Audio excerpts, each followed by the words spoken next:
It's beautiful. Now the water is a little ripply, so is that the right term? Quite breezy. Quite breezy? Quite breezy. Which makes the water a little ripply? Yeah. Gotta be careful how I say that. You know it's steep when you have to walk on your tiptoes.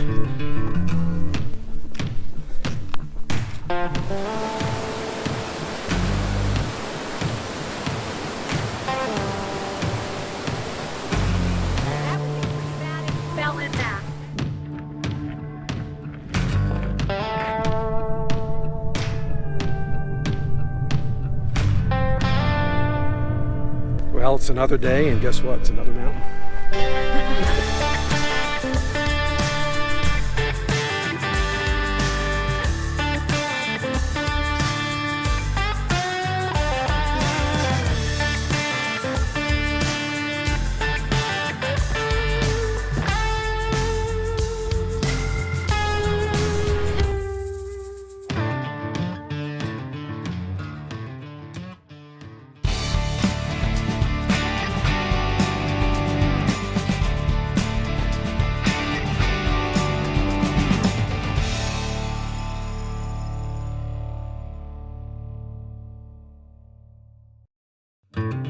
As we mentioned in the last video, we stayed at Brick Hollow RV Resort in Kelso, and that was a great midway point for all the things we wanted to do. We are headed out to Mount Rainier for the day, so this should be fun. I'm excited. You ready for this? Well, I'm ready for the sun to come back out because it's been like cloudy, rainy for the past, well, yesterday it just rained all day. It's supposed to clear off. So, yeah, hour and a half to Mount Rainier, so yeah, it's pretty going to be pretty cool. Hopefully the view is spectacular. And yeah. If it's not, we'll show you a video of unspectacular. Hopefully the sun does come out. According to the weather app, it shows that it will, but unfortunately Meka can't come with us, as I'm sure most of you know. So we've actually hired someone from Rover to come and care for her for this afternoon. So she should be good, and we're ready to hit some more hikes.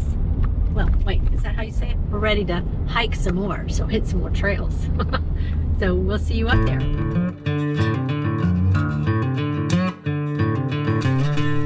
So we're in search of a map here at Rainier. When we came in, they have an express line, so if you have a park pass, they just kind of, get you in towards one side, so you don't have to really even stop.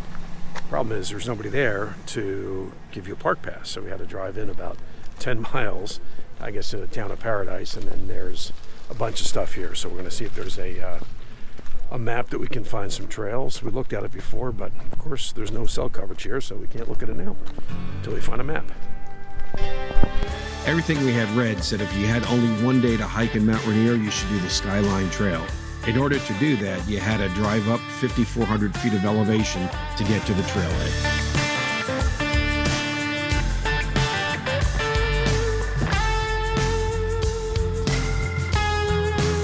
The Skyline Trail is an amazing hike. It gives you great views of Mount Rainier the whole way up. And once you reach the glacier viewpoint, you can see Nisqually Glacier in all its glory. The total hike is 5.7 miles with an elevation gain of 1,768 feet, but we didn't do all of that.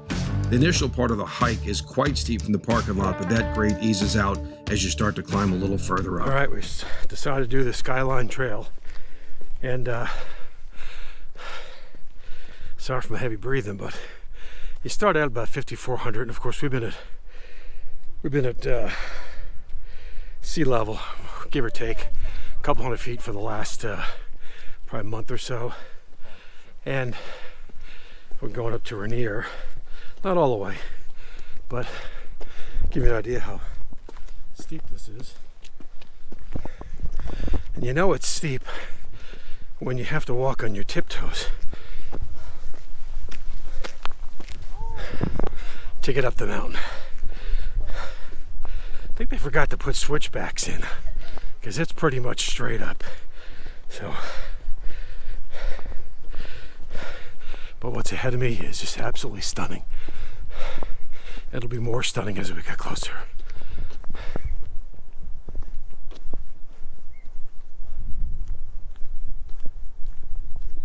Well, We made it to about 1/16 of the way up to Rainier. So our plans about going all the way up to the top of Rainier, not going to happen. Not going to happen. Yeah. We didn't bring our climbing gear, you know. No, I didn't. No shoes or I didn't bring my spikes 20-year-old heart either. So it's spectacular, and the weather has cleared, and it's just beautiful. And this is a skyline trail. It's I think I mentioned before, it's 600 feet, elevation change at about 1.75 miles. So let's just get a look at Rainier here.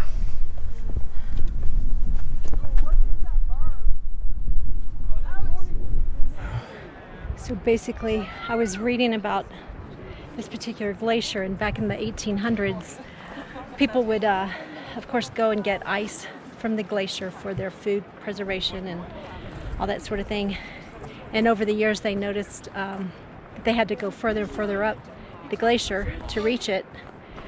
And that was in the 1800s. So, yeah. And that was before they had vehicles. So this political moment has been brought to you by TheRoadSMITHS.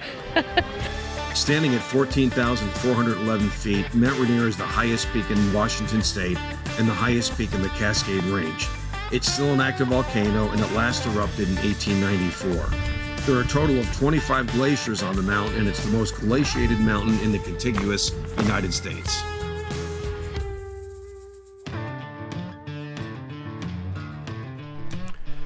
All right, so we made a stop after we did the hike. We came down to, this is called Reflection Lake, and it's just, it's beautiful. Now the water is a little ripply, so It's is that the right quite term? breezy. Quite breezy? It's quite breezy. Which makes the water a little ripply?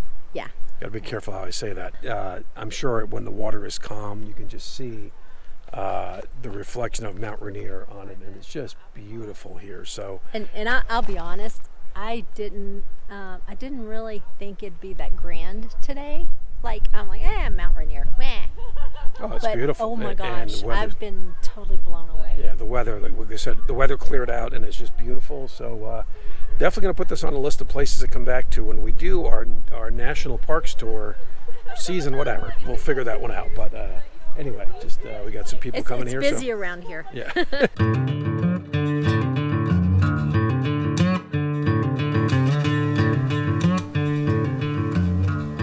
We were at the kind of the top of the glacier viewpoint. You see where that chasm came down. That must be, and I'm not sure how many main runoffs come off of this mountain, but this is clearly one of them. You can just kind of see the boulder field that's out here. And the water running down now. I'm sure in the springtime when snows melt, it's probably... This would probably be filled with roaring water. Just look at the rock field here. It's also interesting to me how much dirt moves with that. I guess because there's nothing growing up there, so when those snow melts and it brings down dirt, it's just all dirty water. Never to back away from a challenge, Pam was trying not to become an Instagram statistic.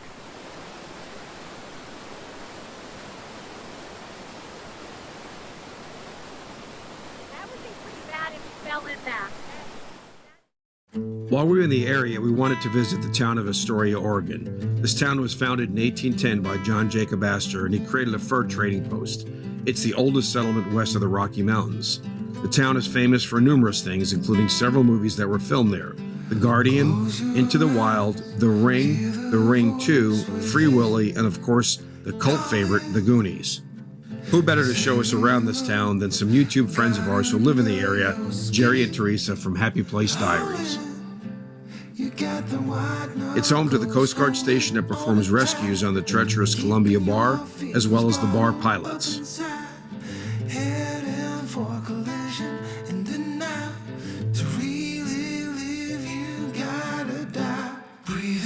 We started at the Maritime Museum, which is a fascinating place which documents the history of the Columbia Bar. After the museum, we had plenty more to do. First, they took us to the Silver Salmon Grill, world famous for its clam chowder. All right, we're about to take a cruise, and oh look who the captain is. I've suddenly become more nervous, as a matter of fact. They saw me coming, they disconnected the horn. Yeah, disconnect the battery. What time does the cruise leave? It's only a 3-hour tour. All right, So Jerry and Teresa have taken us to the world famous silver salmon, Silver salmon grill. and this is the big test because I'm an East Coast guy and I grew up with clam chowder, so he sold us, and he and Teresa have sold us on the clam chowder. So we'll have to see it goes. We're going to get the first bite. So I'm getting it. yeah, Well, you should get it. No. I'm just checking to see because if you get a funny look on your face, I know something's wrong. So I'm not Oh going to yeah, eat because it. I've had it before. Good call. And don't forget the salmon bread. Okay, here we go. Anything else I can get you folks at the moment? That's it. Perfect. All right, Jerry, it's all you. Yeah. I need a napkin. Right there. Yep, that's it. Right where we need it to be. All right, your turn. I've already tasted it, and it's the real deal. It is the real deal. You guys didn't sell it short. We don't. You didn't oversell it. You can see I see potatoes, I see clams. That's what I was afraid of, because you talked so good about it. I know. And then all of a sudden, it's That's like, oh. very good. Teresa, how's the burger? The burger is great. Thank you, sir. How's your French dip? It's all good. Ken's going to be eating some of my French I dip. gotta try this. Oh, yeah. Watch Salmon. this Yeah, I'm going to have to taste that. for the win. So I love smoked salmon. So at Christmas time, we always make a bunch of fish, and I'd always have like smoked salmon as just kind of a dip like that too. All right, now I'm going to enjoy it. Now I need to eat. After lunch, we had more to see. First, we went to Fort Stevens State Park, then to Peter Iredale Wreck right on the beach. The column, which sits on the highest point of Astoria and gives you amazing views from the top. The murals on the side depict a lot of Oregon's history. Thanks, Jerry and Teresa, for being great hosts. Several days later, we again had outstanding weather, so we went to Mount Hood.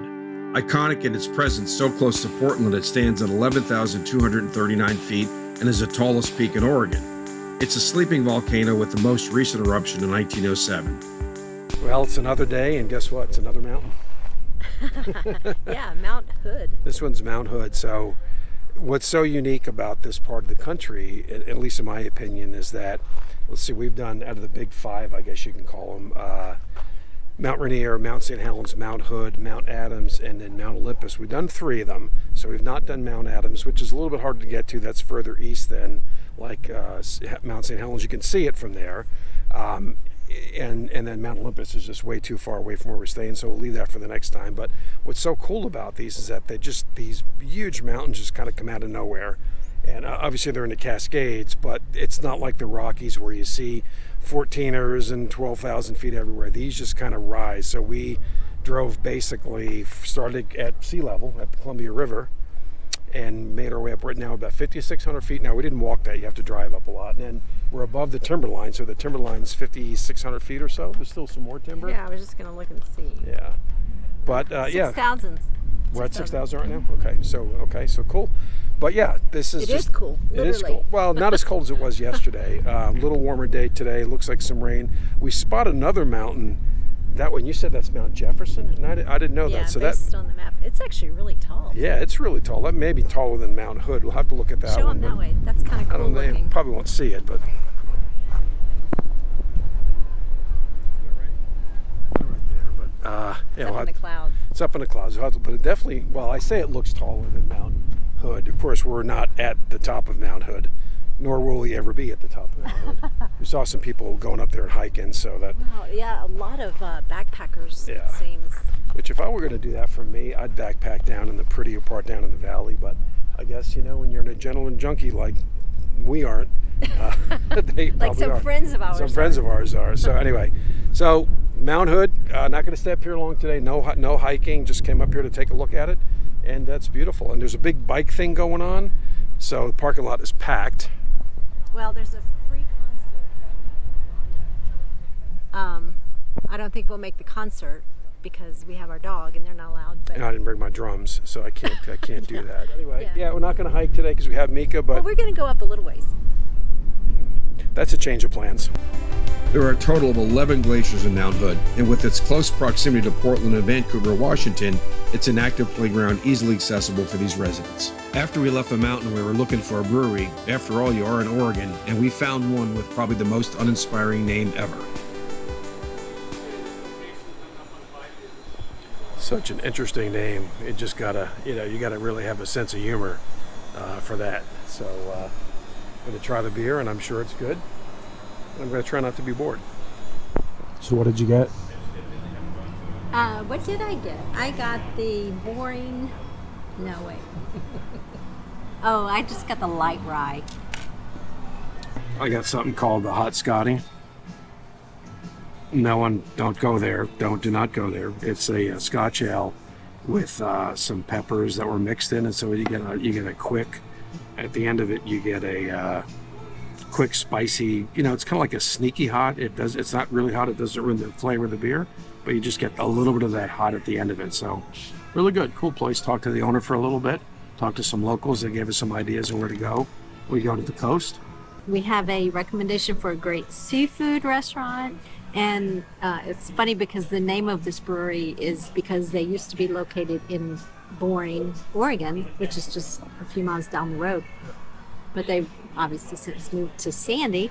Nobody lives in Boring, Oregon anymore. You know why? They all moved. Guess it was boring. And you wouldn't want to change your name to Sandy Brewing Company. That's If it was boring. Sandy, if it was. Anyway, great little brewery here.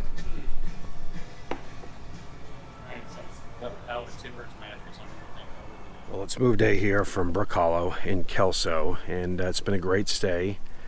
Nice park. Very convenient to the things that we wanted to do between Mount St. Helens, Mount Hood, Mount Rainier, Multnomah Falls, those kinds of things. But it is time to move to the coast, and so we're really excited about that.